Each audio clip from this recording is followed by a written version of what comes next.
when you looked at the invite I sent out and perhaps had time to look at Kegan's or the little Kegan summary video, what were some of the thoughts that made you curious to come to the meeting today? So whoever wants to go first can go.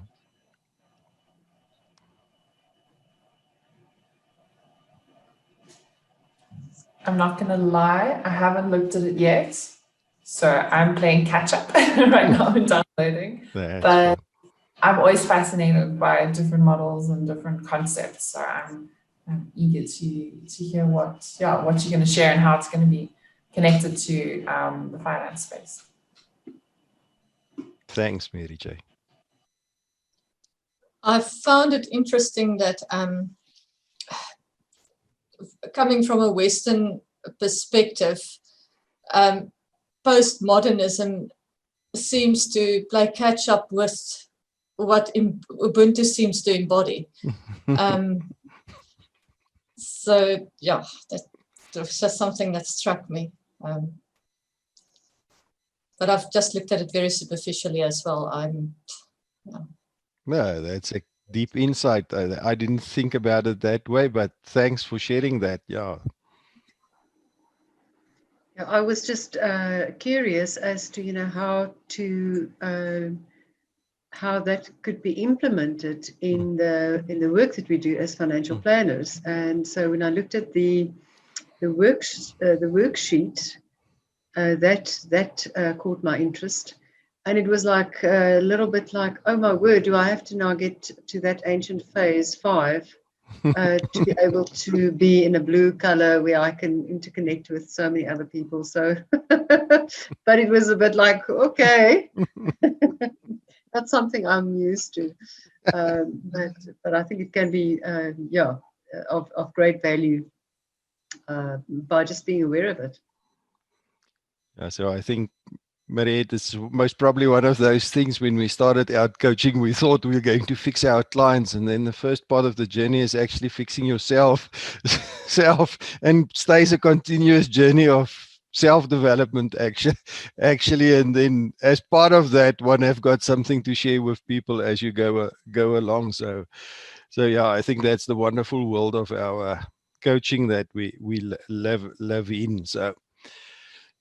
So, in my mind, the thing of perhaps a distinction of what we can just think of and perhaps have a little bit of discussion around is we get clients that pop into our offices that somebody passed away, or I'm in the process of getting divorced, or I've just divorced, and what now? So there's most probably on the one side the change cycle thing. So how do I do triage, get my client stabilized, and then we go through whatever change model we use.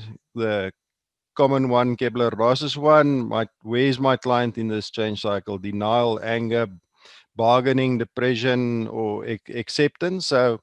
So that's the one thing that from a coaching point of view we always need to take into account, because that's most probably part of how do we meet our clients where they are. However, then through the lens of the development theory is to say that client as such will have a different level of thinking when they walk into our offices. So if we, for instance, here in Bloemfontein is a very large farmer that passed away due to COVID, and he's got 2 sons, 23 years and 25 years old, that needs to take over that huge concern.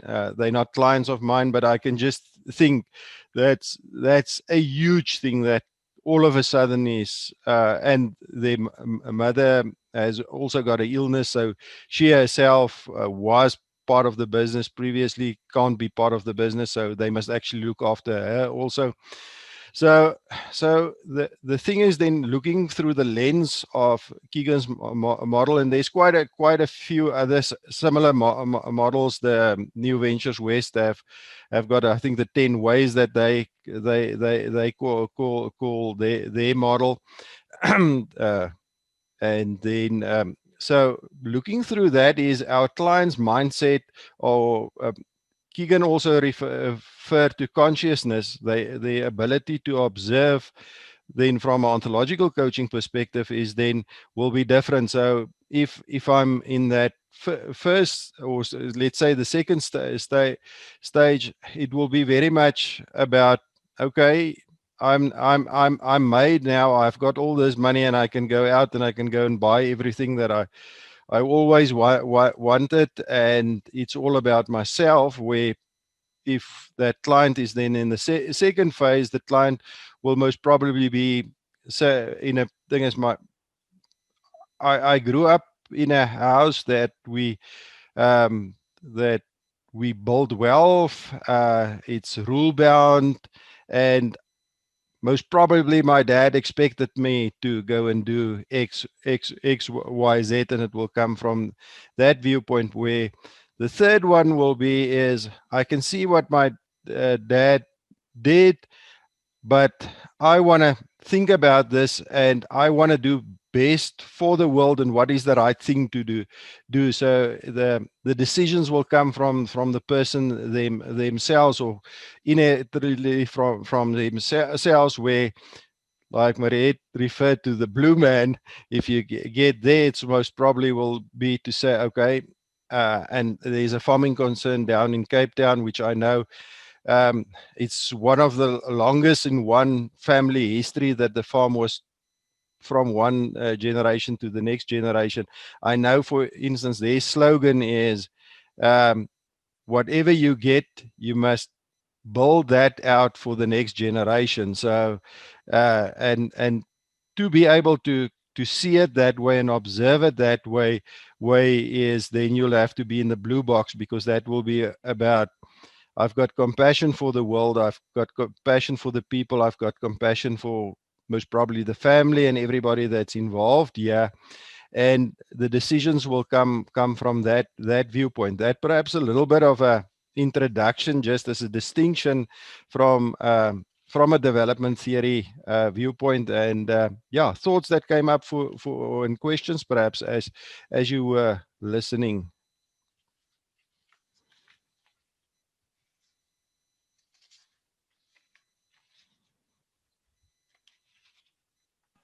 I think that gave a very good practical explanation, because it's yeah, put things in perspective.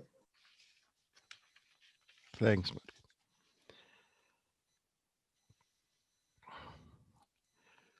So furthermore, the development theory, and more or less all of them have got a similar pattern, is to say that we grow from the one to the next one over time. However, what is important is, if we think of these, of the continuum, we actually need a little bit of everything. Wendy Palmer and Practice of Freedom says that, she calls that first step, she calls anarchy, and she says that's actually the compost.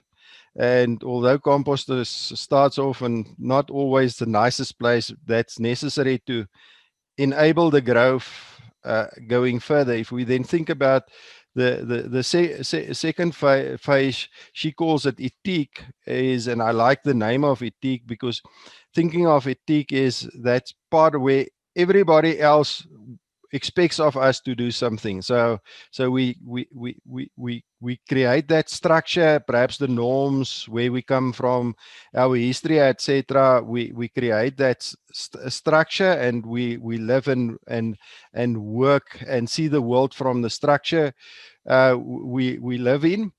And what is also important is, within that structure, it's sometimes very difficult for people to bring into consideration more than one domain. So they normally, either in their work or in their family life or whatever, they bring that in, and that is how the world is. And it's very difficult, if there's anything with different values from those values that I'm now holding at that point, it's very difficult to take that into consideration. And that's also where most probably the busyness of the world, etc., sits there, because that's, I've got that 10 and 20 tick box lists that I must must get to, or the next thing I'm going to buy is going to make me happy, or the next thing that I'm going to do is going to make me happy. It all sits in that structure, but structure also learns us to, and if we think through the lens of improv, for instance, in any improv or drama, as a drama student, there's still certain rules that you need to play within. So although it gives us the box, if we realize that, if we can see the box, we can actually move to the next phase and stage 4. And Winnie Palmer calls that morality, is then to say, I can inspect and I can look at the rules and I can say what is the best rules here and what is true and what is not true. And I can most probably look at all those assessments that I carry with me, that I say the world is like that and I must do it like this. And I should do it like that. All that rule-bound thing, we can stand back and say, okay, what of this is actually serving me, and I can take that with me, and what of this is not serving me, and I can challenge that. And it could end up that I still keep a lot of those rules with me, but now it comes from inside me and no longer from outside of me. And then also there, we, due to the fact that we say what is the right thing, we also saying what is the right thing for other people, what is the right thing for the world, and then that naturally leads to, and she calls that compassion, is to say, then we live from a place that we take our value and we just want to give it back to the world. And like in the video, we can easily hold those different truths.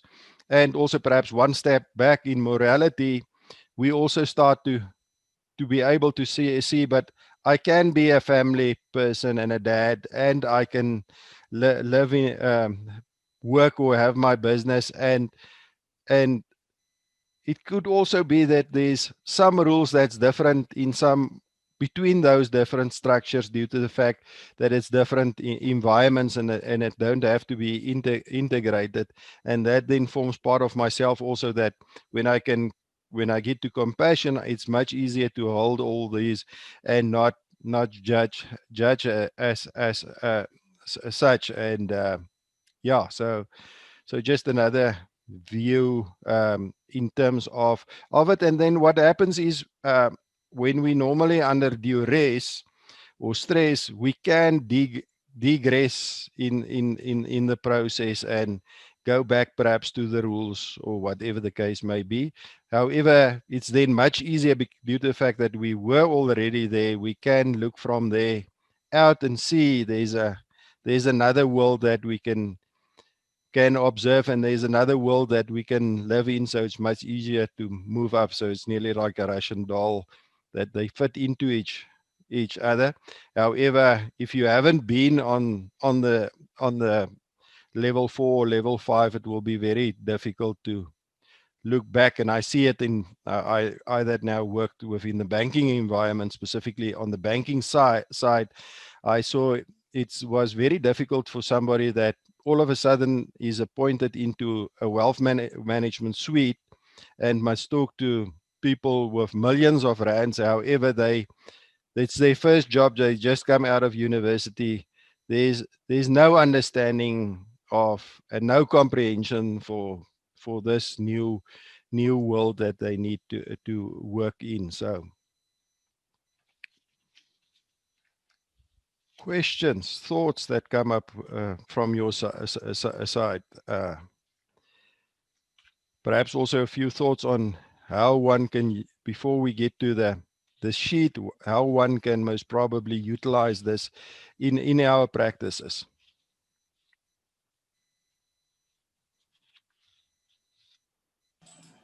It's really fascinating. And it's interesting because I think, like, what I'm noticing is my own sort of assumption or assessment that everyone would be in the place where I think I am. And yet needing to meet, I mean, I work from the concept of meeting a client where they're at, that not necessarily seeing it so clearly as what stage they're at. Like, it feels like identifying the stage that they're in. And I haven't watched the video, so I haven't got all the context, but I'm assuming that the theory is to do with, this is the natural development of age and growth, but we get stuck and we don't get past a point if there's a trauma or something that happens. Is that correct? Yeah, so not necessarily trauma. The research shows some people just stay on a certain level due to the fact that they haven't got development opportunities, or they don't get their own assumptions and assessments is not challenged to help them to move to a following level. So yeah, actually a large percentage of the population in terms of the American research that was done actually sits between level 2 and 3 of the growth cycle, if we call it that. And then just the interesting piece of information is there was some research, leadership agility, that was done by Bulford in America over a period of 40 years. And they've got also came out on five levels, but from a leadership perspective. And the one distinction that took people from level 3 to 4 to 5, all the people on level 5 had some or other meditation or prayer or practice that was the only thing they could find that was different for people on level 4, especially level 5. All the people on level 5 had some or other meditation or mindfulness practice or prayer or whatever. Was the one distinction that made the difference between moving from stage 4 to stage 5. So yeah. So interesting. Now I could see how you could connect this to Maslow as well, Yeah. in terms of moving up those levels too. Yeah, it's really cool. Thank you for sharing this. Thoughts that in your mind, Mariette? Yeah, I think I must be very careful to sort of like not just think about these little pictures of the 2 to 6 and the 6 to 8 and whatnot, because I might just, okay, what stage are you now? And I would just picture that little boy with the, you know, with the, you know, with those thoughts. But I think it can be exceptionally well, to be aware of the stages, as to, to where they are in terms of their thought process. But I would be very curious as to, looking at your example of, the bank and somebody coming in there and they are now stuck in their first phase. How do you as an advisor, coach, helping the client go through then better decision making? What can you do then to challenge that person without them wanting to run away? Because, I think to move from one phase to another phase, I think is very, very difficult, because that's where the uncomfort comes from, and where we must learn to actually then sit back a little bit and say, okay, well, we're going to be comfortable with this uncomfortableness of the client. So I would be very curious as to, what can, I think that's when you probably start with the questioning, and giving the work back, as we would say, as transitionist planners, to and then sit back and zip it. But I think that is the difficult part also for us, because in our bodies we then become uncomfortable, because it's like, you could almost feel your neck going stiff, and you're starting to sweat because your client is now showing signs of discomfort. So for me, especially in the first and second phase, and moving then over to a third phase, because I think those are the difficult clients. Yeah. I don't know if it makes sense what I'm saying. but No, maybe- 100% I agree, Marie, because the challenge is at that point is the client is not seeing what we're seeing. Totally, or what we know also they taking what we're saying and they translating it into a language that makes sense for them at their level, which is most probably totally something different than what we had in mind. So yeah, so that's the challenge, is then to say, how do we get onto the same page or the same way of observation? It's also not necessary to be on the same page, but at least understand how we can help out, also create the environment for our clients, like you say, and we can sit back and give them the practices and the questions and etc., that they can develop that bigger consciousness to understand where we actually are coming from. Yeah, and then to be not just, judgmental, and to, as you so say, to create that safe space, with mindfulness, in terms of your deep breathing and all those things that then, has to, I think, help me then at that time. Yeah. Marguerite, from your side, thoughts that came up from you from an Ubuntu point of view? I don't know enough about Ubuntu, Hendrik. I mean, I just know the I am because you are, or that kind of idea. So I haven't researched it enough. But to connect to Mariette's point, is it, I mean, the way I understand it at the moment, if a client is at a certain developmental stage, I think we can challenge them with the questions we ask, but we cannot make them grow. And I guess it's a very fine line to understand what our role is in that process, to meet them where they're at, to challenge them, but not to push them to a point where you actually lose them, because whatever you're saying makes no sense. They just can't see it from a different perspective. So yeah, that I think that the model helps a lot to create awareness of the fact that that your client could be at a very different place in their lives or in their perceptions than what we can maybe assume. But I don't know what the solution is. No, I think a lot of wisdom from yours side, perhaps just on Ubuntu.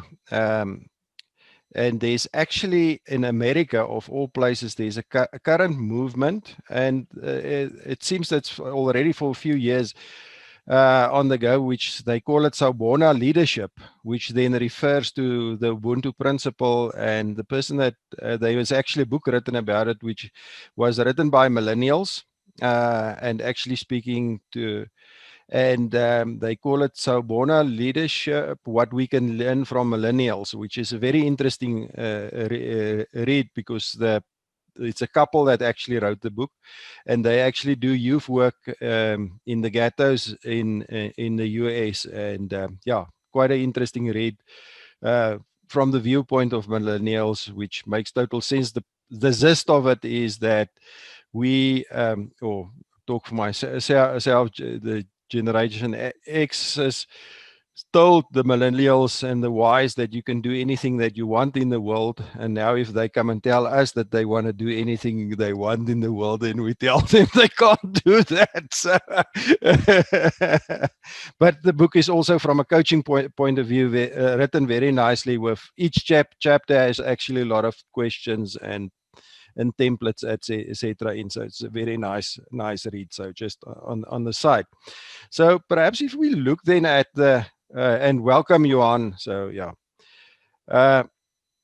if we look at the cheat sheet that I sent you, and I'll share afterwards my thoughts on it, and it's just the world according to Hendrik's thoughts, based on some of the other development models, and also I could actually not find a lot of research done where the development models was mapped towards financial planning advice process to say how do you apply it. Most of them, perhaps just interesting, to Mariette's point is, how do I see the people within the different bubbles, like in the video. The most of these assessments that was developed over time use will ask questions to clients like, what is love, what is work, and then completion, sentence completion test. So that the client will then give a sentence, and then they will map those responses back to say what was the view of the client in terms of completing this sentence, and that according to that they'll actually then map the client back. So that's then a little bit of the principle that I tried to do here. So if we look at stage 2 and we say seeking personal mastery, or stage 2, and perhaps just why I mapped specifically here Stephen Covey's 7 habits, and Mariette and Johan will most probably know him, one of my old good friends, Igno van Niekerk. We had once a philosophical few cups of coffee around this one, and after I did a lot of talking and thinking and we thought about it, he said, actually, if you think about it, it's Stephen Covey's 7 habits, because if you think about it, you start off at the bottom of the 7 habits as that you are actually dependent on everybody. And as you build the first 3 habits, then you're actually seeking personal mastery, which you then think you've conquered the world and you are independent. And then you realize, but you can't do everything by yourself. You must get other people to engage and help you to build, which is then social mastery. And then if you do that, then you actually arrived, and you just keep on developing. So from a coaching perspective, that just gave me another lens to say, if we then think about, if we've got a client in one of these phases, what is perhaps then on the one side, what is the language that the client will use? But on the other side, if we think about it, if the client is then in phase 1, that's most probably being dependent. The things is, does the client then actually have a plan? Is the client proactive? First things first is, how do the client complete their stuff? What is the balance they have in their life, etc.? Because that's then some of the questions and discussions we can have with clients, and then we move then in the next phases to say, who's your team that help you do this? What is your engagement with your house, your family, etc.?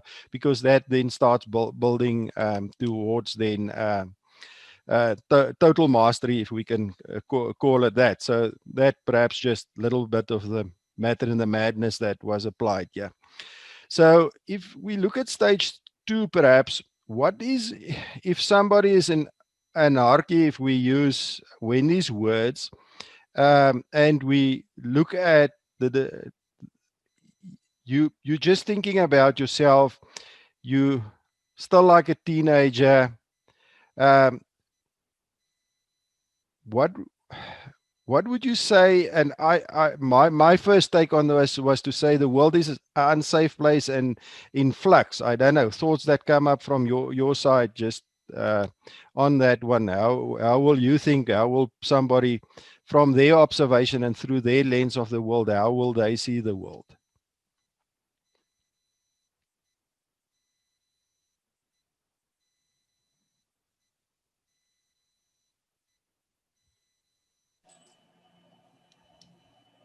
Would they possibly be in the victim space?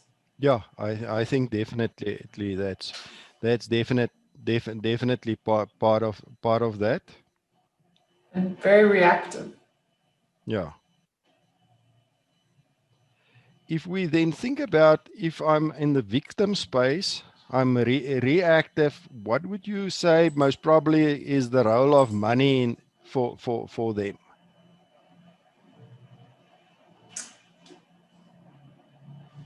Money would probably, what's the role? What do I utilize money for? Yeah. Well, it's survival. Yeah, I think so. Other views?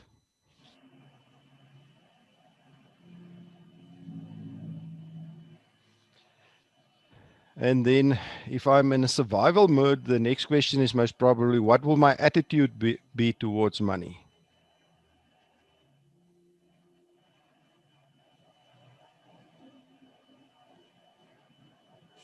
Powerless? Sorry, Feeling sorry, Mary, I missed you there. like, I'm trying to think, attitude, you'd feel powerless. You'd feel, yeah. Yeah, I think powerless is a good description. I also said there's not enough. So, you know, Yes. yeah.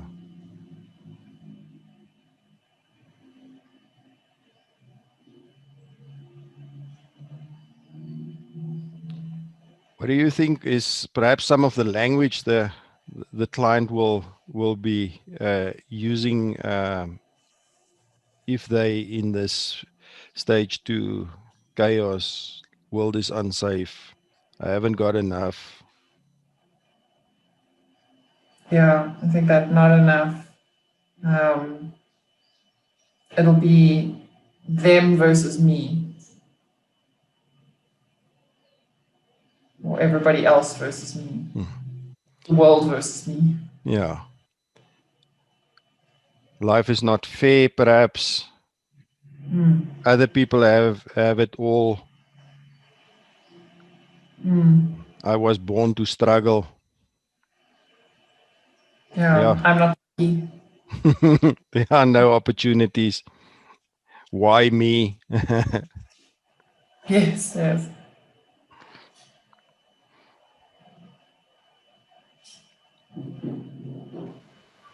Sounds like previously disadvantage. Can be. And then what will most probably be the mood of people that's hanging out here? So that's also going to be low on the levels, like anger, resentment. Yeah, probably anger as Yeah, a mood theme. yeah. Also Feel most, like the world is owing them something. yeah, most probably blame also.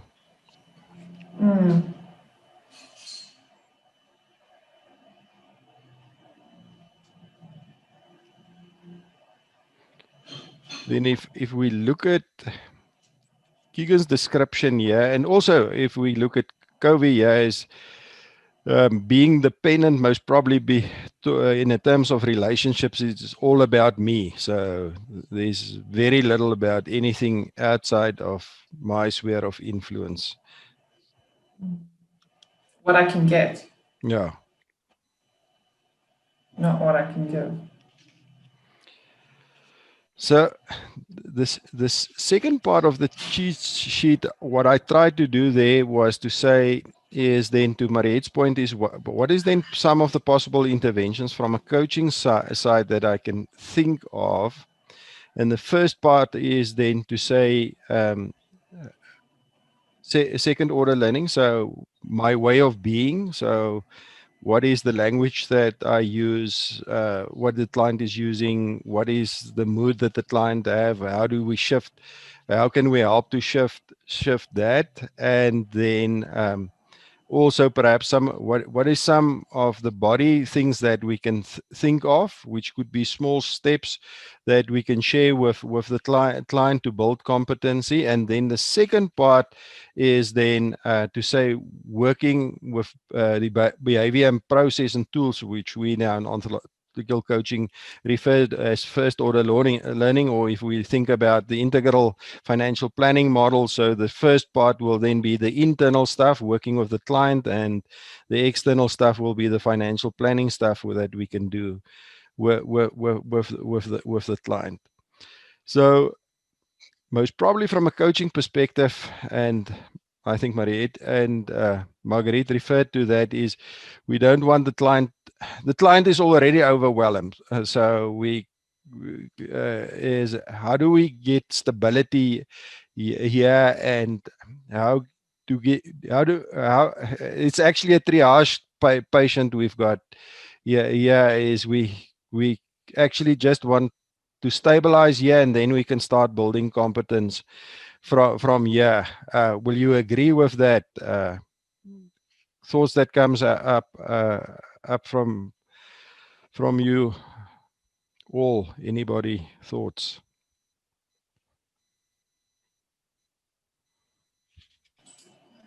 What I'm wondering is, can you actually help this kind of client?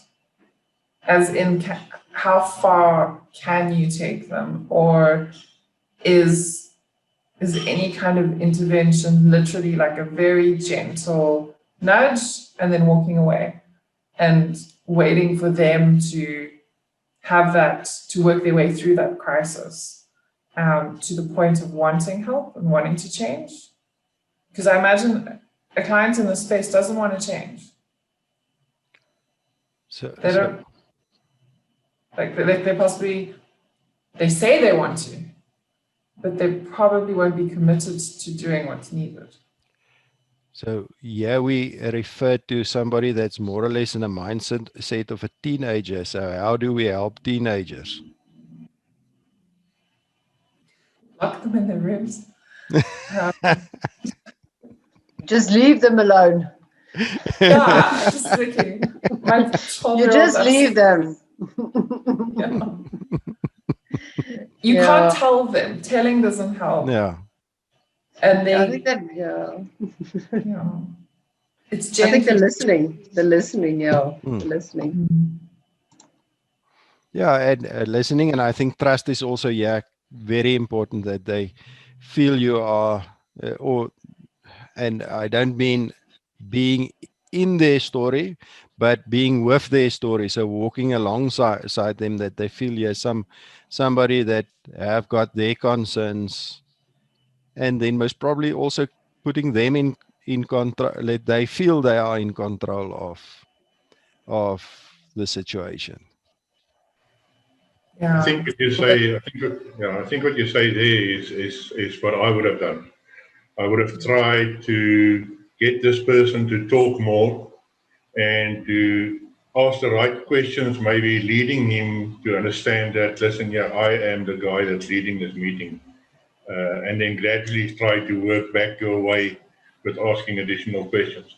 But I agree with Hendrik, I would have addressed and see if I can't get him to sort of take control, see that he feels he's in control, but at the same time, I'm making progress on my side. And I think if we then think about language, is then if we go back to, is then to latch on to the language that the person is using, is to, if I was born to struggle, or life is not fair, or I haven't got enough, is then to challenge those assumptions or assessments they are making, so that they can start reflecting on, because those reflections or that assessments is definitely not serving them. Or perhaps, for instance, my wife has got a friend that she lives by always telling everybody that life is not fair and they dying of hunger, and her husband doesn't look after her because everybody gives her discounts and give her freebies, etc. So it's serving her. So in her life, she learned that as a way of living life, and that's her life. But is then for us as coaches, if you need to work with that client, is then to say, let's understand, how is it serving you, and is that to the best of you? I don't know. So perhaps. But still, if you've got a client that tells me life is not fair and this is not what's happening, I think by this time you would have established where did he come from, what has he got, how did he get it, and then ask the client, what is your objectives and goal, what do you still want to achieve trying to move this guy away from this negativity that he's got, that everybody owes him something, and then tell him, okay, this is what you told me that you still want to achieve. This is your objectives you still want to receive. Now, who do you think is going to give you that free? Or what do you think from your side that you must do to come and help that we realize this? I'm just thinking of turning this person around to come to my side so that we can get on and not spend too much time listening to his whining and grinding.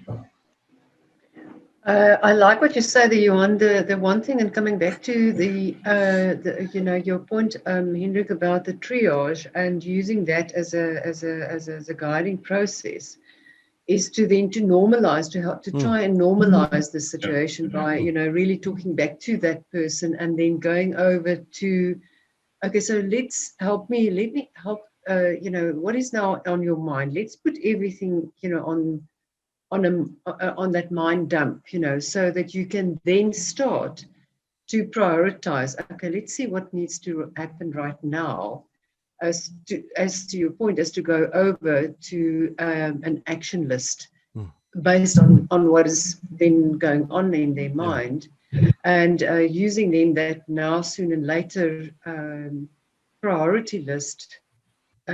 Calms that person down, but also gives a guideline as to what is their thinking process, and sort of like as to how then to actually, in a very subtle way, help the guy to do that. So I found that works well, but it's quite a tricky thing to get it right when you're working with that person, not to be able to say, okay, well, ons net aangaan nou, jy weet. That's like saying, you've got to be cruel to be kind at some stage. You can, and I've done it. I would sit there with a client half an hour, and I would just say, listen, we can sit here for the next half an hour talking about this, moaning about this. It's not going to bring us anywhere. Let's just turn this around and see how we can progress, and then start asking the objectives and all those, and how we're going to get to it. I don't know. That's how I would do it. Yeah, what one is saying, it's coming up with me is the neuroscience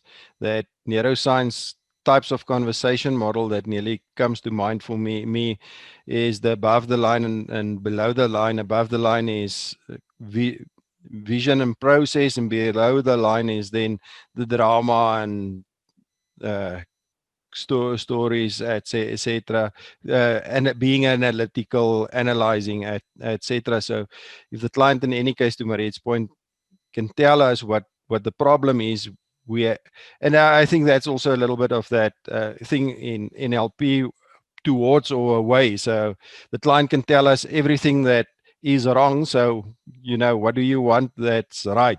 So is moving the conversation to there.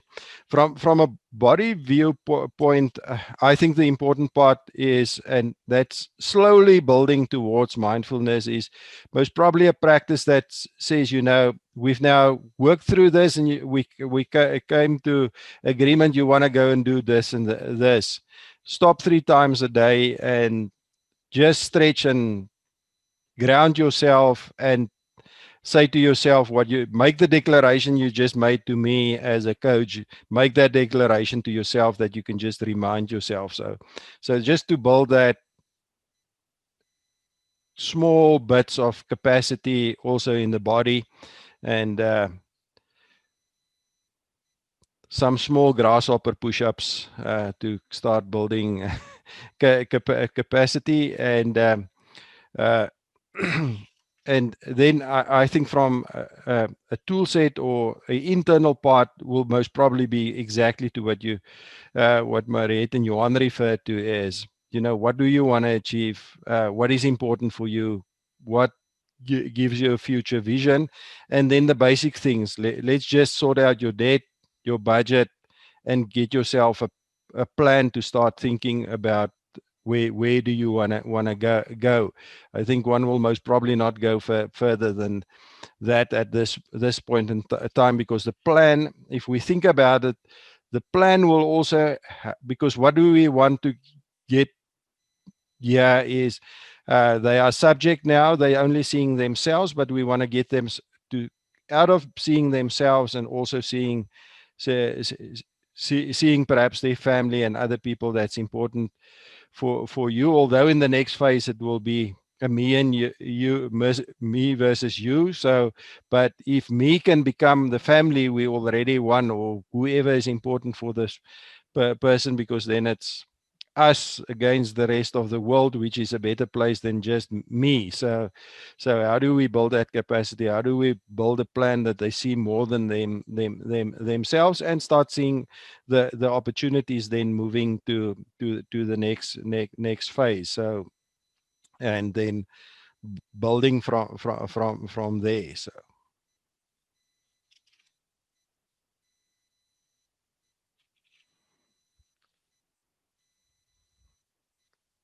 if we then move to the next one, and let's see how far we get with that one, and I'll in any case share my thoughts with you, is it's now I'm moved now from surviving, so I'm now in a process that I've got a few things that I actually want to achieve, but I haven't arrived at being independent. I'm a little bit needy, but I know where I'm going in terms of this process, and on the journey there is in this phase is, and that's that thing that I said. What is the next thing that's going to satisfy me? The next thing I'm going to buy is going to satisfy me. Is most probably a role of money is, yeah, satisfying own needs. And then attitude towards money is, if I earn more money, I will make ends meet, because that is that client that say, if I just get this promotion, then I'll be sorted. If I just sort out the following thing, I'll be fine. And then attitude towards money, if I earn more money, okay, that one we covered. And then language is most, when I see something I need it, the next thing I do will be my big break. Only I can do it.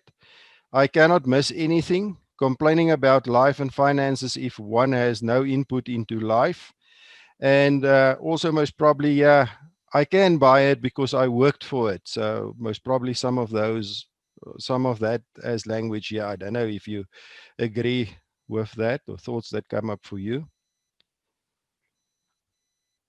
And then possible moods will, sorry, Mary J, you can go. I was gonna say, language probably would be like justification. Yeah, definitely. Yeah, because that's why I'm doing it. And that's why I did it. So yeah. Why is my wife not so excited as I am due to the fact that I bought the new car? So the new golf set, or whatever the case may be. So yeah. Yes, Now I've been in the business for quite some time. I'm just thinking back of two clients I had. Their surname was Opperman. And every year with the review, it came up, yeah, but this year, if I'm going to achieve this, I'm going to get this money in, I'm going to kill off this, etc. And then I started doing, and I'm still doing it with clients, is to take the debt that they got, and I tried to get the information out of the client to say, when did you start this debt? Now I started in 2018. Okay, so that one started there, you're paying 200 Rand a month. This next one, when did you start? No, I started in 2019, January. Okay, then you started paying that. And it keeps on every month. I say, I just see you once a year, and every year you tell me that you're going to do this and next year is going to be better. But look at what you are doing. You are fooling yourself. You are actually, you think you deserve it, but you always got the excuse that you want to get out of this and get financially better off.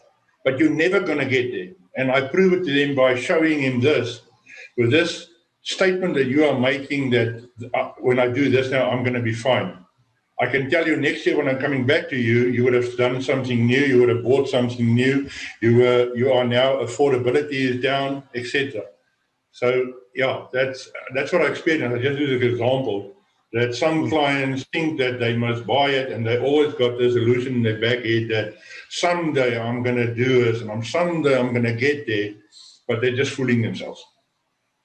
Yeah, and I think that's part of life planning, is to say, what of those someday dreams you can actually do now, because you don't know if you're still going to live someday. Possible moods, anxiety, being overwhelmed and frustrated.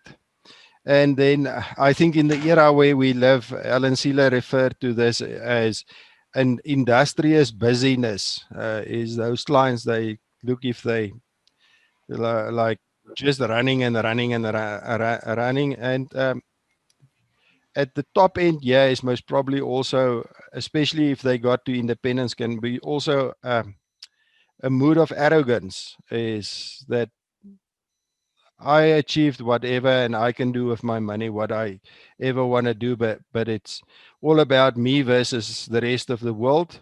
And I'm just interested in other people, if I can get something out of them what I want. So it's not really, it's not about what I can actually add value to people. So yeah.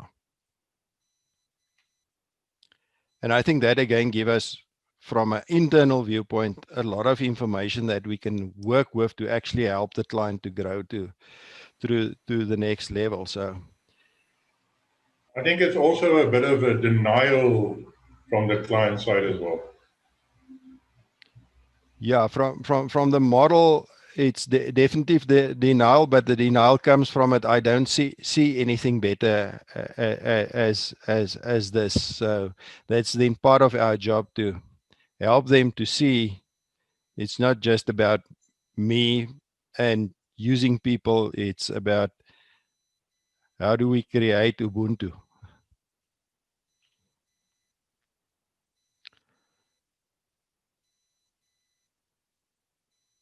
A thought or two before we say goodbye to each other, because an hour went past like minutes for me.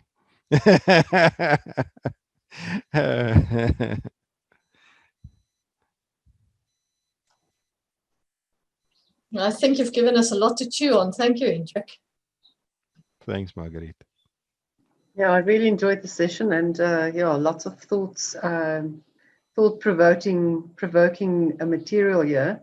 I would certainly like to go through it myself, do the interdependent and forwards. And I thought I was like a little bit of transcendence, but there's some of these things which I think maybe I am still very independent. No, thank you very much for allowing me. Thanks, Marguerite. And thank you, Hendrik. I appreciate it. And Mary, thank you, John. Yeah, thanks. Also finding this thought-provoking and interesting, because I think my target of clients is between 2 and 3, stage 2 and 3. I think that's where my ideal client sits. Someone who's trying to move out of stage 2 into stage 3, but is stuck. And I think that's also interesting to notice that those are the clients I'm looking for, and then now see how this framework is showing me. Like I want to go back and look at my process now and go, how is my process helping them move from 2 to 3 and then higher up from there. Thanks, Mary. Thank you. As usual, Hendrik, I enjoy any sessions. Apologies for being late. I had an interview with somebody. So, yeah, but I enjoy everything. I learn every time I learn. Thank you. Thank you very much. And thanks for you all that joined us. And yeah, you all know this is an open forum. So if you know of other people that's also interested, by all means, invite them, and we continue the conversation. And the next invite is for Christmas Day, but I won't be here. So, so I will move that one to January. You can't go back on your word. I have noticed that, and you said you're going to give us Christmas lunch. Fantastic. Have an awesome time, and also blessed Christmas season for all of you. So yeah, until we meet again, thank you very much. Thanks, guys. Thank you. Same to you Thanks, all. everyone. Bye.